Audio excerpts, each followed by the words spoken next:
কত কিছু চাইলাম, পাইলাম না, দিল না আল্লাহ। বলে না আপনার সব দোয়া কবুল, তবে কবুল হওয়ার 3টা সিস্টেম আছে। কয়টা? চান্দুল্লার ভাইয়েরা মনে থাকবে কয়টা? আপনি যত দোয়া করছেন সব কবুল, কারণ আল্লাহর কাছে কিছু চাইলে আল্লাহ ফিরাইয়া দিতে জানে না। আল্লাহ জানেই না কেমনে ফিরাই দিতে হয়। সুবহানাল্লাহ কোন? চাওয়া মাত্রই আল্লাহ বলে অ্যাকসেপ্টেড, যা কবুল, দিব দিব না এটা বলতে জানে না, চাওয়া মাত্রই বলে দিব। 3 সিস্টেম। নাম্বার 1, আপনি আল্লাহর কাছে দোয়া করলেন, চাইলেন, আল্লাহ বলে দিব, বলেই তিনি দিয়ে দেন আর আপনি খুশি হয়ে যান, পেয়ে গেলেন।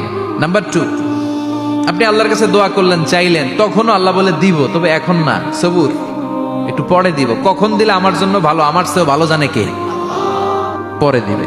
নাম্বার 3, চাইলেন, দোয়া করলেন, আল্লাহ তখনও বলে দেব, তবে এখনো না, পরেও না, কিয়ামতের দিন যেদিন বিপদে পড়বে ওই দিন দেব।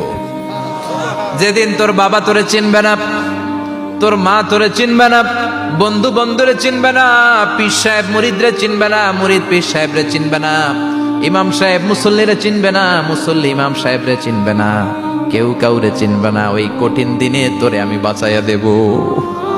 তাইলে দোয়া যা করছেন ছোটবেলা থেকে আজকে পর্যন্ত, লস হয়েছে না লাভ? লস না লাভ? এজন্য বেশি বেশি দোয়া করার দরকার আছে না নাই?